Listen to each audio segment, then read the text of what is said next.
Бәріңізге сәлем. Бүгін қуырылған самсаның рецептісімен бөлісетін боламын. Бірінші жылы сүтімізді құйып аламыз. Одан соң маргарин, кішкене ертіп, тұзымызды салып, жақсылап араластырып, одан соң кішкенелеп қамыр илейміз. Оны кішкене қойып қоямыз. Одан кейін начинкамызға пиязымызды турап, оны жақсылап қуырып аламыз. Қуырып болғаннан соң фаршымызды салып, араластырып қуырамыз жақсылап. Қуырып болғаннан кейін перец тұзымызды салып, араластырып, суытып қоямыз. Ал енді қамырымызды жайып аламыз.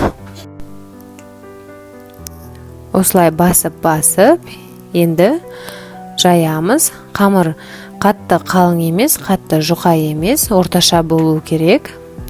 Одан соң мантыны кескендей қылып, осылай кесетін боламыз.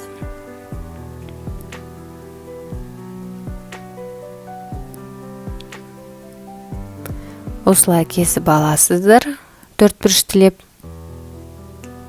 Одан кейін начинкамызды салып, осылай конвертик қылып, түйіп шығамыз, төртбұрышты қылып.